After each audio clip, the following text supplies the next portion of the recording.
Okay. As a start, could you just say and spell your name, please? Okay, sure. So my name is Ashley James Dawson. It's spelled ASHLEYJAMESDAWSON. Great. So as a start, can you just give me an autobiographical sketch of your own trajectory through higher education and your own engagements? And you can be as elaborate as you want, but just kind of the institutions you've been at, the kinds of institutions, if you don't want to name all of them, but just kind of the categories of institutions and the kinds of positions that you've held. Okay, the undergraduate institution that I attended was the University of the South in Sewanee, Tennessee. It was a bastion of new criticism, and that's pretty much what I was taught at the time. Although Duke and sort of deconstruction were beginning to make inroads, so I was influenced a tiny bit by a couple of professors there along those lines. I did my master's degree at the University of Virginia in the late 80s, and that was significant because they had this kind of brutal process where they accepted, entering class of 50 people and winnowed it in half more or less for the people who got to go on to the PhD. And so while I was there was a lot of organizing against that and an attempt to, make sure that people had a package that lasted for a full amount of time, that they were there once they were admitted to the PhD program.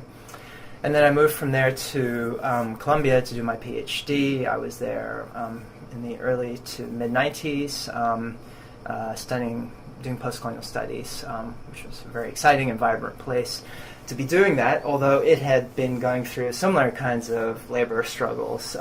So I sort of arrived right when a similar kind of package setup had been put in place at Columbia as folks had fought for at UVA. I spent the early 90s there, and then my first tenure-track job was at the University of Iowa. I was there about 4 years until 2000. And my partner and I decided that we didn't want to stay in the Midwest, so I applied to jobs in New York City and got a job in CUNY at College of Staten Island. So I began teaching at College of Staten Island in 2001. Not the best time to be commuting from the Upper West Side where I lived to Staten Island, so it was a very, very hectic time, and obviously for students and many employees who lost family members, it was wrenching emotionally. So there was a lot of stuff that happened there during my early years. I've been teaching there ever since. I've been chair of the English department there for now 4 years, going on 5, and I've been teaching here at the Graduate Center since 1997. Okay. Can you talk a little bit about the institutional relationship between the Graduate Center and the other CUNY campuses? Sure. Is this a typical arrangement to kind of be working in two different places? No, not really. So people get appointed, most people who are in the CUNY system, which is mammoth. We have about 400,000 students across all the boroughs. Most people are appointed at a local college. There are a few people who are hired as central line faculty exclusively at the Graduate Center, but very, very few. You can count them on one hand, more or less, even in a big department like the English department. And then there are people who are appointed in both places, but get the second appointment, the one at the Graduate Center, through a kind of competitive process. So it's almost like getting another job. You have to teach here, and your teaching is examined. You then have to give a job talk, and there's a formal vote by an appointment committee, et cetera, et cetera. So it's pretty competitive and harrowing. Yeah.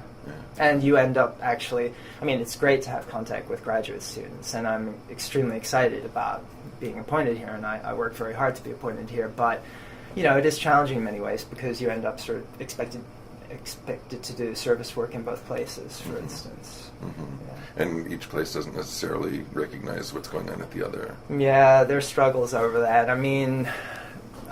It could be worse. We do get, the courses that we teach here, and things are kind of changing a little bit.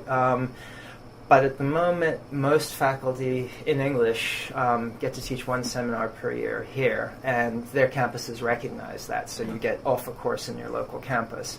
And when you mentor, when you're actually supervising people's dissertations, you get some, percentage of a course. So if you mentor enough people, then you'll get a course off after a certain amount of time. But yeah, there are other arrangements that are more complicated and hard to work out. Right, and I'm sure the service arrangements that's where you really do the doubling up. Yeah, exactly. So you've been in the CUNY system for a very long time, actually going all the way back to the Pataki years. Yeah. Can you talk a little bit about your view of the changes within the CUNY system in those years? What strikes you about just over time, kind of how the institution has changed or not, or the kind of challenges that an institution like CUNY is faced with in these tough times? Yeah. Well, I think I became most aware of those issues once I became chair. I mean, to be honest, during the period prior to that, I was struggling to raise a family and to kind of keep my head down and publish and get tenure. So, I saw some of the things that were going on. I was aware of efforts to organize junior faculty, the new caucus, which is still the sort of power in our union, the Professional Staff Congress, had been elected a number of years before I was appointed in the CUNY system. And so they were working very hard to get us good contracts under often challenging fiscal conditions. But they also have a very interesting sense of their mission to educate more broadly about the kinds of issues that we would all want to discuss about neoliberalism and the sort of assault on higher education. So it was very interesting to be part of this system, which clearly had a brief to educate students who are not traditional in various different ways, and to cope with very large numbers of precarious faculty members. And there's a whole prior history to that, in the 70s and 80s around CUNY and what the fiscal crisis in New York City did. Casualization, or? Yeah, exactly. So the history, as I understand it, is that there was a struggle to have open enrollment in CUNY, and as a result of that, this was in the early to mid-70s, enrollment boomed and more faculty were hired, and then the fiscal crisis was used by the federal government and to a certain extent by New York State legislators to cut a lot of the funding for CUNY. And so many of those faculty were fired and then rehired as adjuncts. So our precarious labor population suddenly just exploded off the charts in the sort of mid-'80s. Obviously, this is part of a national trend, but I think CUNY in many ways was a kind of a bellwether of this trend, and it was very clearly politically motivated. I mean, you can really see the kind of fault lines in a very clear way that perhaps is not evident in other places. Can you say more about that? Well, if you look at some of the records of what President Nixon had to say about the threats of the expansion of public education, and of course the struggles that Ronald Reagan conducted in California with the University of California system were also part of that broader national context. I think all of that has to be thought about in consideration of CUNY, where there was a very politicized struggle, particularly by students in communities that were predominantly working class, communities of color, where CUNY was a kind of elite institution in many ways, but didn't really reflect the demographics of the places where the colleges were situated. And City College was particularly indicative of this. It was often sort of seen as the people's institution on the Hudson, and yet it was predominantly white up through the 60s. And so there was a real drive to change the demographics. And I think that CUNY professors responded very positively with all sorts of interesting programs to try and cope with a changed student population, setting up remediation programs, for instance. I think the threat of that is pretty clear. Nixon is on record as saying, it's dynamite to have working class population who is educated, and of course this is in the context of Vietnam and all of the sort of class and race struggles of the period. So I think there was a real mandate to clamp down on CUNY and roll back some of this progressive change. So there's a sense in which what we now call the kind of fiscal constraints and neoliberalism are kind of continuous fallout from what we used to call the culture wars. Yeah, absolutely. Yeah, I mean, it was a manufactured crisis in many ways. And if you look back at the history of CUNY in the 1970s, you can really see how that happened. So that the sort of sense of fiscal exigency, which we constantly run up against, particularly in public education, seems to just come out of the stars. But if you look at the period in the 1970s, you can really see that it was a kind of form of disaster capitalism in many ways, and CUNY bears that out. So, yeah. So now can you talk, well, there are a bunch of things I want to come back to in that, but let's kind of pick up the thread. Can you talk a little bit about CUNY since, in the years since about 2000 or so, kind of how much has changed, how much has not changed, and what's the general morale of both of students and faculty in this institution? Well, as I say, I'm most aware of these issues since taking over as chair 5 years ago. I took over in the middle of a fiscal crisis, and it's been very, very tough, essentially. Morale is down quite significantly. Part of it is just as a result of the way the fiscal crisis plays out. So College of Staten Island specifically, and that's what I can talk about most knowledgeably, obviously, since I'm based there, and that's where I've been chair. We're somewhat anomalous because we are both a BA and an associate granting institution, so we sort of are a community college as well as a traditional four-year BA granting institution, and that has to do with the fact that Staten Island is the kind of forgotten borough, and we just never had a community college set up there, or we were created, College of Staten Island, out of the amalgam of a community college and a four-year liberal arts institution. So the way that administrators have dealt with the fiscal shortfall has been to expand the population of students as much as possible, because we get a kind of bonus every year from CUNY if we expand enrollment. The problem is they diminish the amount we get each year or they reset the standards, so it's a constant rolling expansion that we're engaged in.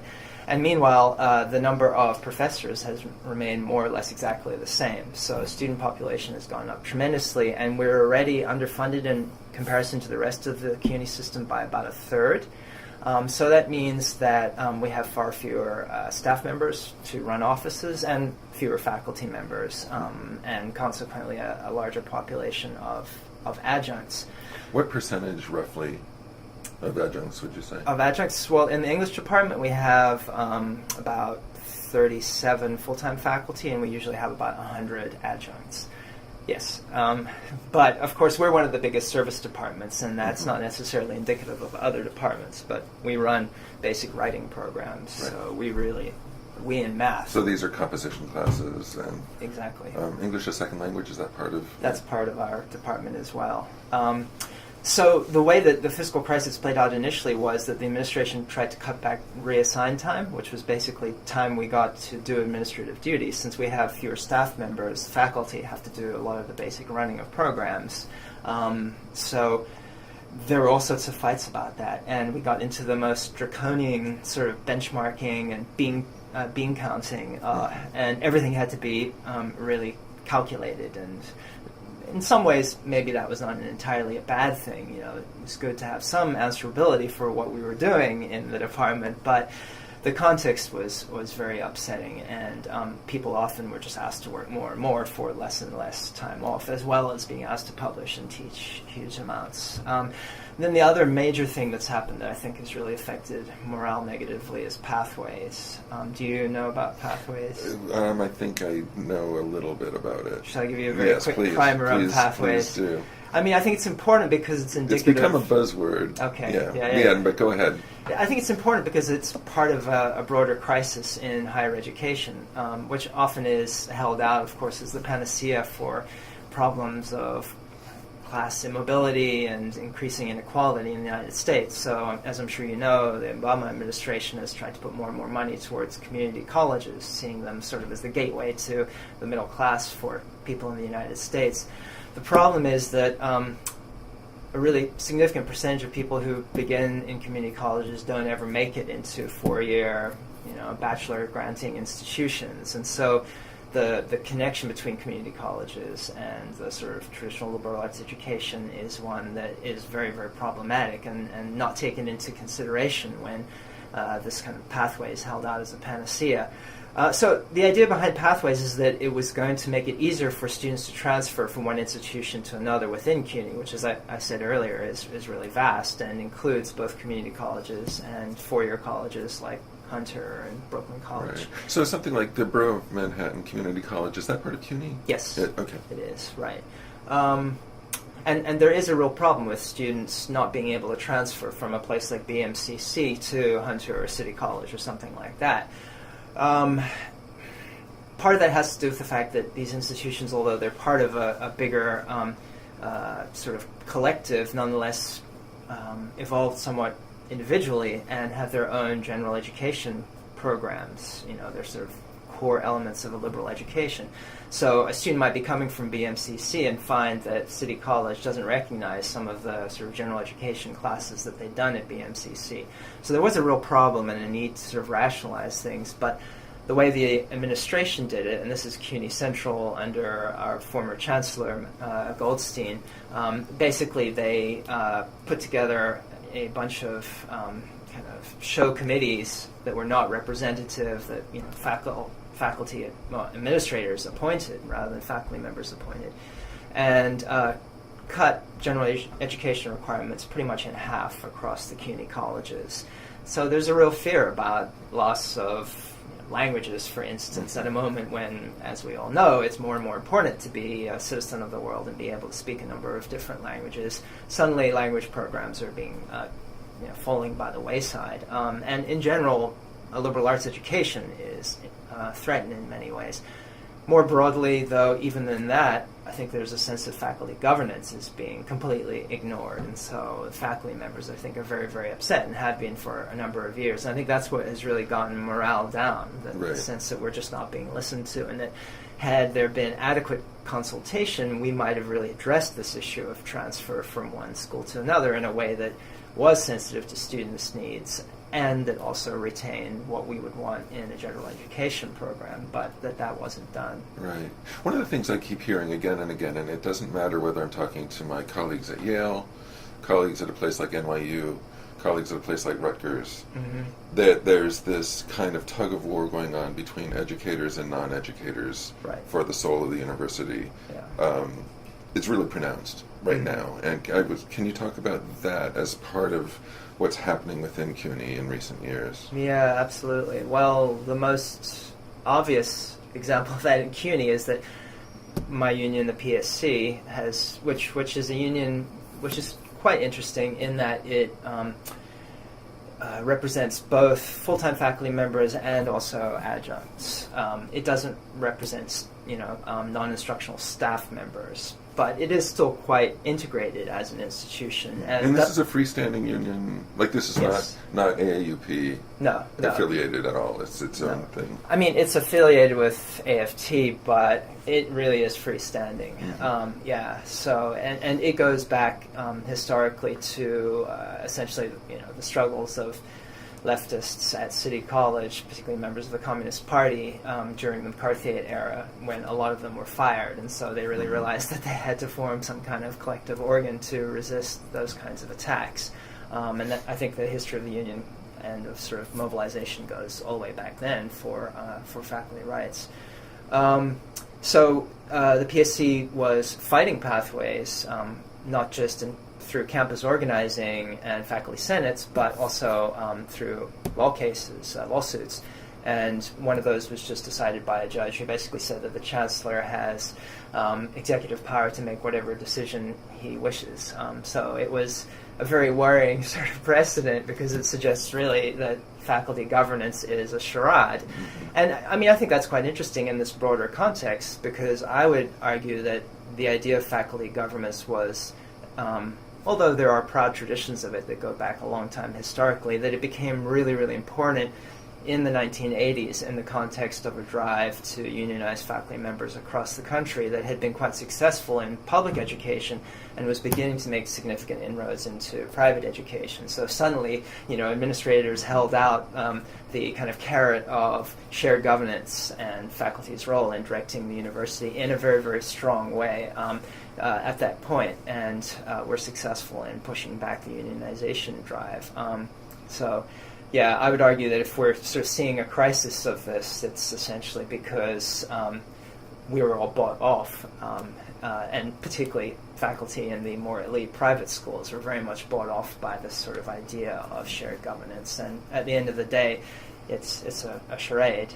And as institutions become more and more driven by sort of executive decision-making power, we see that as less and less tangible, and the cases you've brought up, NYU and Sexton's decisions about the expansion of the university, I think are clear for that. But in terms of my local institution, the way this is played out is that our last president came up with a plan to transform the College of Staten Island from something that was still sort of run along the lines of a relatively small liberal arts college with two divisions, sort of sciences on the one hand and humanities and social sciences on the other, into something more like a kind of university structure with schools. I was on the committee that oversaw plans for this, and we raised concerns in our report. This was composed of faculty? It was, yeah, as well as staff and administrators. It was quite mixed. And essentially, everything that we submitted in our report to the president was completely just cut out of the official document, which was published with great fanfare about the future of the institution. And essentially what happened was that a few entities on campus drove the transformation, and I'm sure you can guess which they were. It was predominantly business, which is now a school. Some, like education, the education department felt quite mixed about it, but they were created as their own school now. So there's very much a trend towards sort of professionalization of the institution, or a change into a guise of working to professionalize students and offer them vocational education. And also, it sounds like more kind of buying off of the faculty piece by piece. Absolutely, yeah, and that was. It was very, very clear what happened there. I was flabbergasted. We held a closed-door session where the interim chancellor, who's former president here, Bill Kelly, came to ask us about who we wanted to be the provost, because there was an interim provost, and who we wanted to be the president, because there was an interim president. Actually, the story, speaking of crush morale, is quite sad. Our provost carried the water for Pathways for quite some time, and we did a faculty vote of no confidence in the faculty senate against both him and the president, the same president who was instituting this big transformation. The president left and went to University of California system for a job, and the provost was made interim president in reward for carrying the water for Pathways. So when the interim chancellor came and asked us, do you want your interim president to be appointed by fiat of the new chancellor as president, some people said, no, we deserve a search. Every other CUNY school does a search for a president. Why should we just have this person who we, by the way, kind of voted no confidence in a previous avatar appointed as our president? Quite a few people, quite a few chairs in that closed-door meeting were basically completely on board with the creation of the president by fiat, without a real search taking place. And let's say that one could just see how the palms had been greased. Mm-hmm. So you're right, there was a lot of realpolitik there. Uh-huh. Can you talk at all about student morale in this context? Well,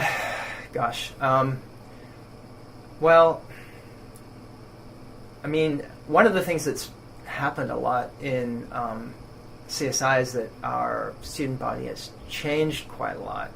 Part of that has to do with something very basic. There was a shuttle bus that was introduced to take students from the ferry to the College of Staten Island. I mean, that might sound risible as something that would play such a major role, but transportation is a major issue since our institution is so isolated. So, the demographics of the school have changed a great deal, and I think over what period of time? Over the last half decade, I would say. I think to a certain extent that reflects the increasing competitiveness of CUNY as a whole, as students get squeezed out of more elite and expensive private schools, CUNY becomes more and more attractive, and so students may not necessarily be able to get into the more easy to access schools like Hunter or something like that, and so more students from many of the other boroughs are coming to College of Staten Island. So, I think that's quite positive. I think in comparison to private school education, CUNY is still extremely affordable. Mm-hmm. It's $5,000 more or less a year, so, and most students are on some kind of aid, from some kind of state aid. So a really significant percentage of our students essentially go pretty free to school. Nonetheless, conditions are still very, very hard for them. The vast majority of our students work one, if not two jobs. Many of them have families to support.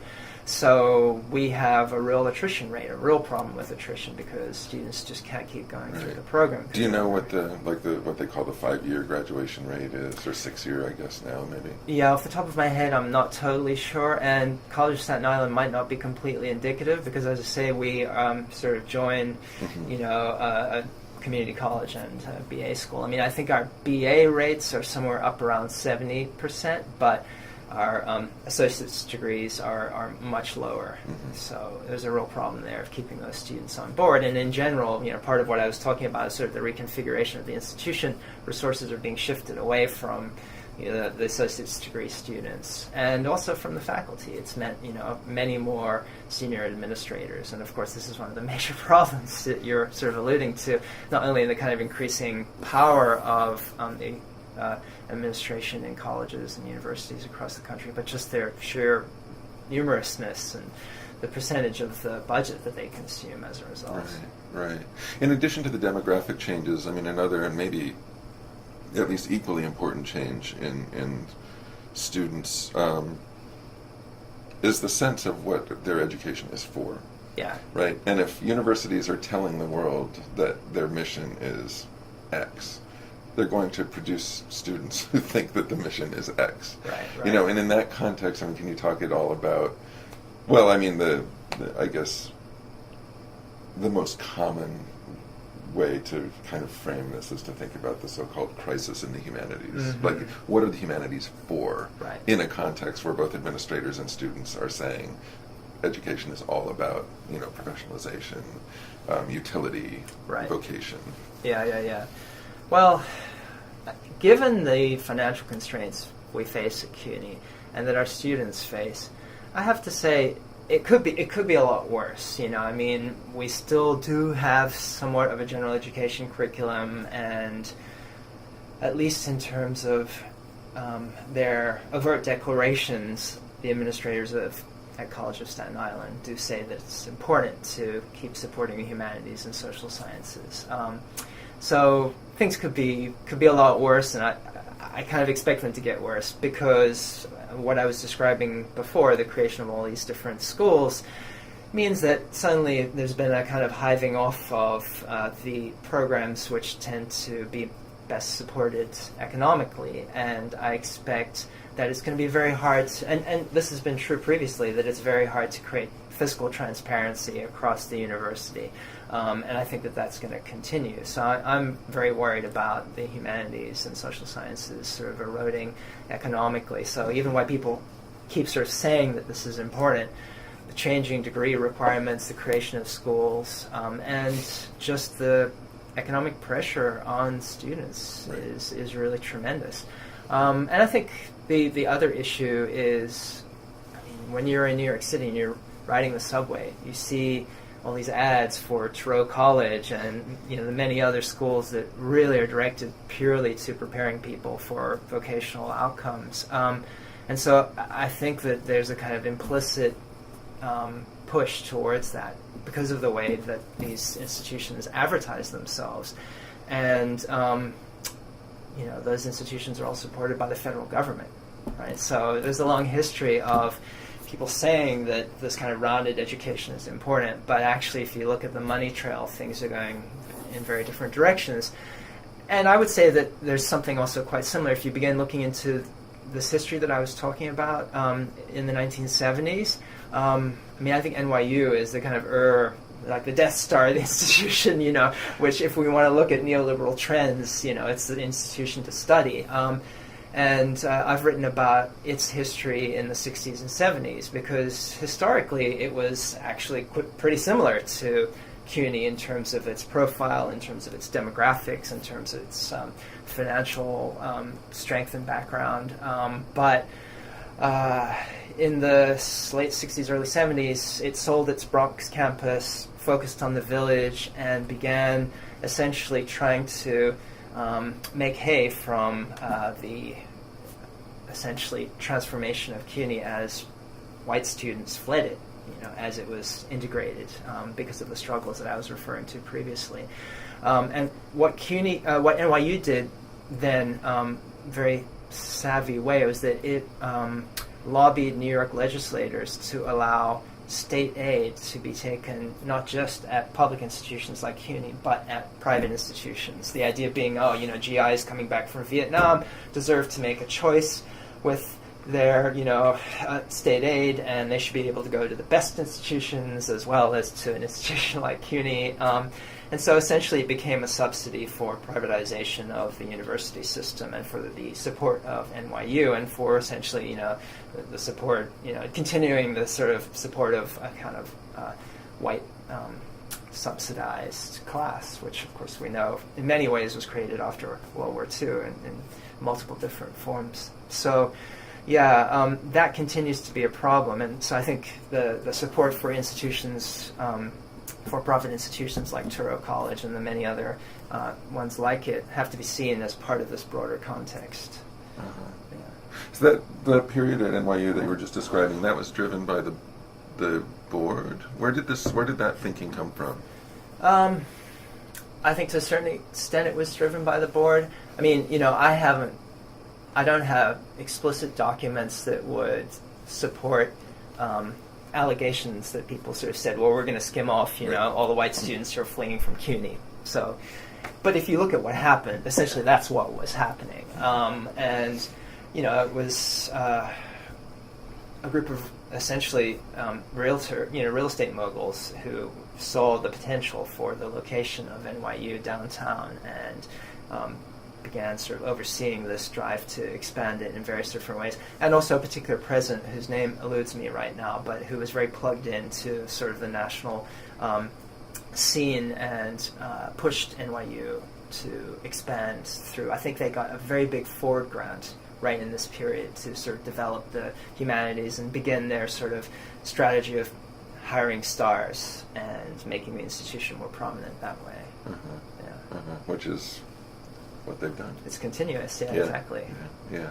So, one of the things that this points to is, and there are a lot of different ways of articulating this, but the kind of troubled relationship between the kind of idealism that is at least possible in the context of an institution like a university, on the one hand, and the kind of notion of civic republicanism on the other. The relationship between education and democracy, which seems to be changing, but maybe it's not. Maybe we have this kind of golden age view of how it used to work. But can you talk about that at all? And this is related to so many things. It's related to the kinds of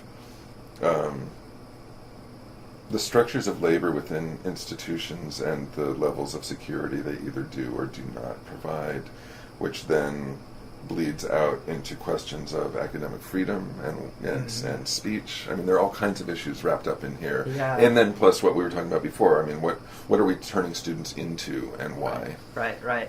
Yeah, there are lots of different levels to address that question on. I guess one of the first things I would want to talk about is the recent push by ROTC to get back into CUNY.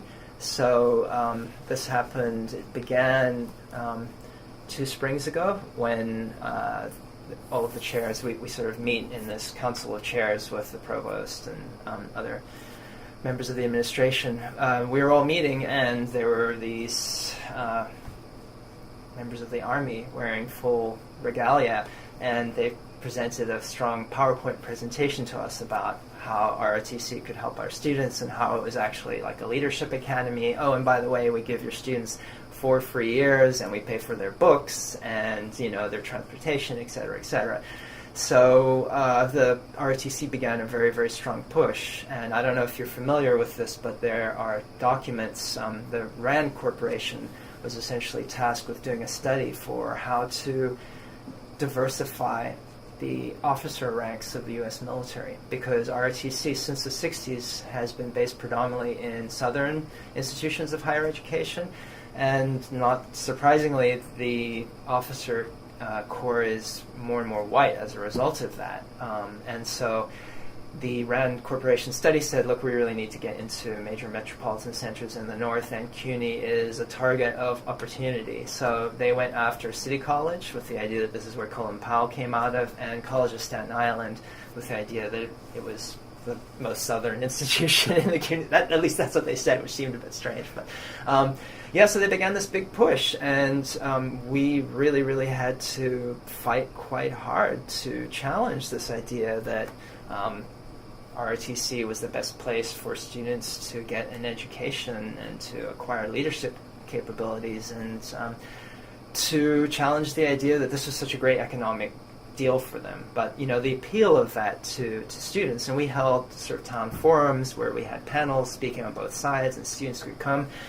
And a lot of our students, or a number of them, spoke up, very strongly about how this was incredibly attractive to them because education is getting more and more costly. So, I think we have to think very carefully about not just the way in which students can no longer think critically and think about the need for a kind of critical insight to keep democracy functioning well, but the way, instead they're being pushed into these professional tracks, but also the way they're being pushed into a kind of Spartan model of our democracy, where we just are the peacekeepers of the world and we educate people in military science. So that's been an important pushback, and of course it's also come in the context of General Petraeus being appointed to the faculty. Originally he was going to get $200,000 for that, and there was a lot of pushback against it. So there's been a real attempt to kind of challenge the militarization of CUNY, and of course the broader context is to think about how faculty members cooperate with the military, the U.S. military, and with military forces abroad, including Israel. And we have a very strong Students for Justice in Palestine contingent or group on campus. It was set up just last year, but they've held a lot of meetings, and it's been very controversial on campus, and questions of academic freedom have very much come up. So there's a lot to talk about there in terms of the students. In terms of the faculty, as I told you, in the English department, we are 2/3 precarious labor, and not only do those people not have real, genuine academic freedom, but a lot of them don't even have health security, health benefits. They have to teach 2 courses in order to get health benefits, and sometimes we're just not able to offer everyone. Right. Yeah, and it's really hard because if they're based in Staten Island, it's not like if you're in, one of the other boroughs and you can travel from, Hunter to City College quite quickly and easily. So, it's really, really challenging for our adjunct faculty, and undermines shared governance in the most direct way. A while ago you mentioned the new caucus. Mm-hmm. Can we go back and pick up that thread and then talk more about kind of the organizing that you've been involved with over the years in various kinds of settings, and kind of, and I guess get your assessment of where that stands right now, and where you see the most important struggles or the most important possible interventions. I've been involved. I've never been an elected member of the union at all. Once I became chair, that consumed a lot of my energy. So basically been watching what they've been doing, except for being involved with their international committee, which I was a member of for a number of years. And so that really made me aware of how the union was trying to see itself as a sort of social force broadly, rather than as an institution that was just arguing over the wage.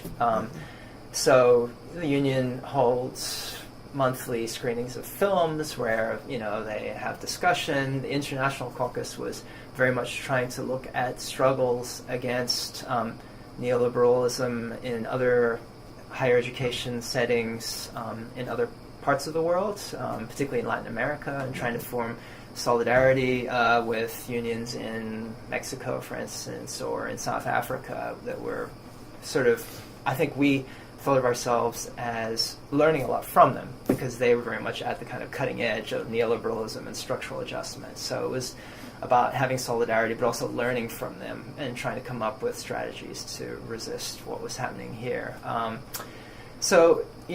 think the new caucus is ideologically extremely exciting. They're very aware of the fact that CUNY is an institution which is predominantly serving students who are predominantly working class, students of color, and so we are really on the front line of attacks on higher education because of our student population and of our history of sort of fighting in quite radical terms for support for these students and the faculty who are educating them. So I think it's been a great institution. I think that there are contradictions and conflicts within the union because of its attempt to represent both adjuncts and full-time faculty. I mean, that's a very hard mandate because their interests are not always the same, and it's not quite clear how always to reconcile these interests. So just to give you one example, the union has a rule saying that adjunct faculty should not be allowed to teach more than two courses any one semester. And the idea for that is, well, we don't want adjuncts to take over too much of the teaching. We want to gradually move back to what we used to be before the neoliberal onslaught of being, full-time faculty members, everyone tenure track, and having a good wage, et cetera, et cetera. But at College of Staten Island, that's really, really tough because often our faculty who are precarious can't travel, 2 hours to get to Baruch or Hunter. So it places real stresses on faculty members.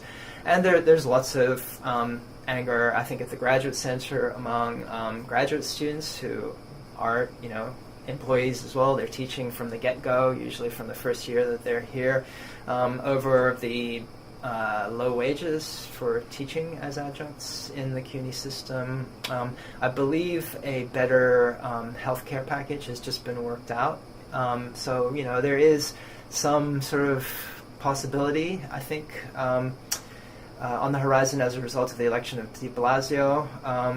But it's going to be a tough onslaught. I mean, I know one of the things that the new caucus tried to do was to be part of a coalition of labor unions. One of the big problems they face, and I think all municipal unions face, is that the state and the city do bargaining on union by union basis, and so of course it's a classic divide and conquer strategy. And so the new caucus tried to create these kind of coalitions and to negotiate in tandem with many other unions. I haven't been on the inside of discussions about that. As I say, I haven't been elected to the union, but I know that it has been quite hard from what I've been hearing because interests of the unions don't always align, and so it's been very hard to create the kind of united bloc.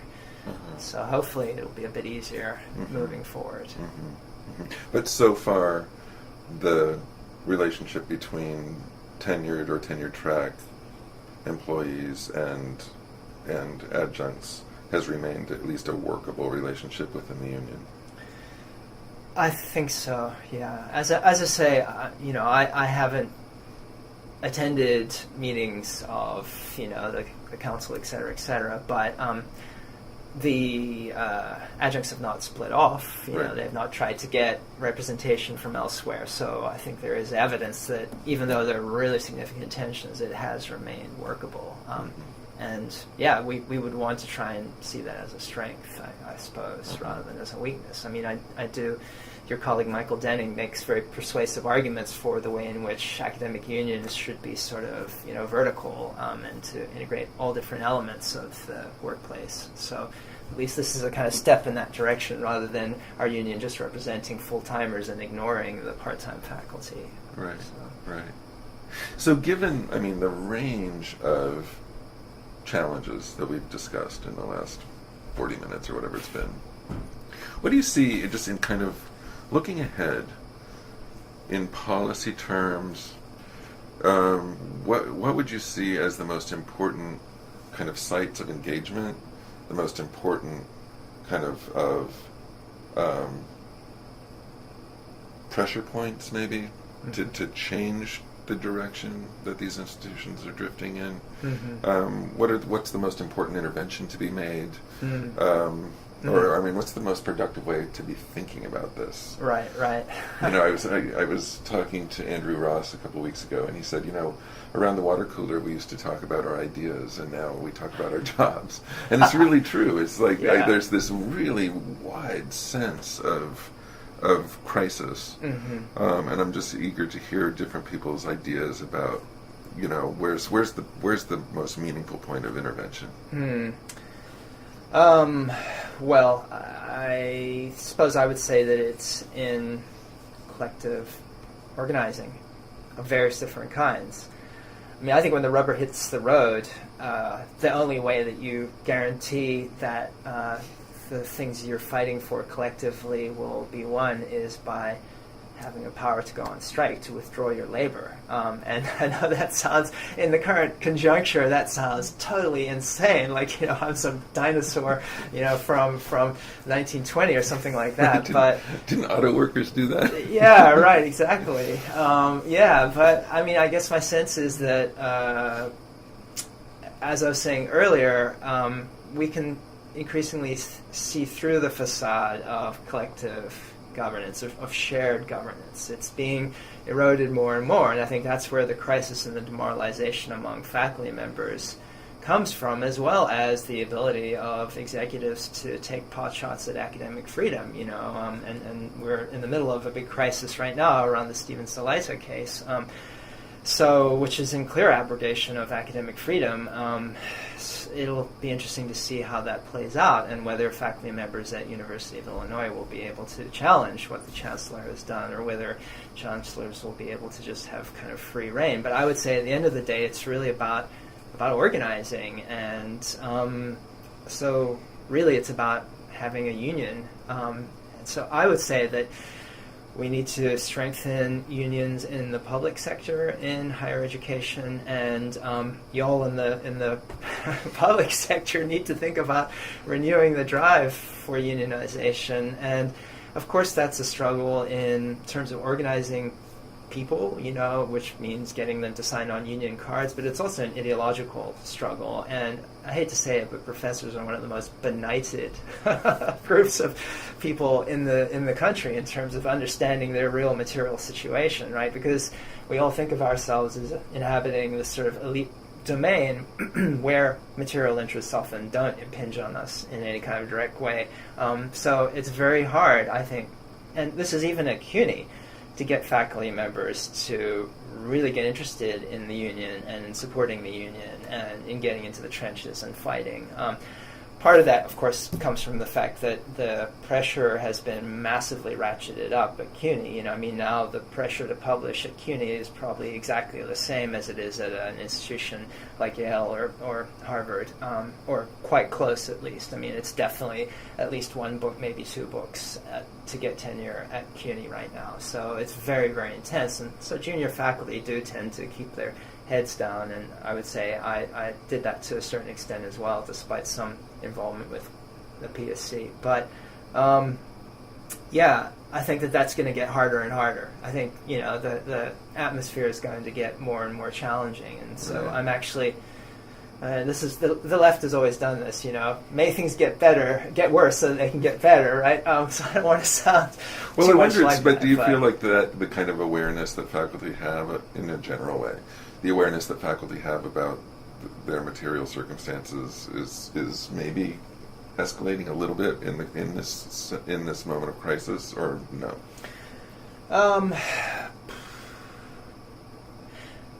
I think that, speaking about College of Staten Island specifically, that the financial crisis from the 2008 and afterwards really helped to politicize a lot of the faculty members, and they've really seen in a kind of direct way how when there's a shortfall in state revenues, it almost always gets taken out of the salaries of the weakest, particularly the adjuncts first. And then, the administrators go after faculty reassigned time and ask us all to work more, ask the caps on courses to go up. So yeah, I do think that it has politicized people and that they are seeing the writing on the wall.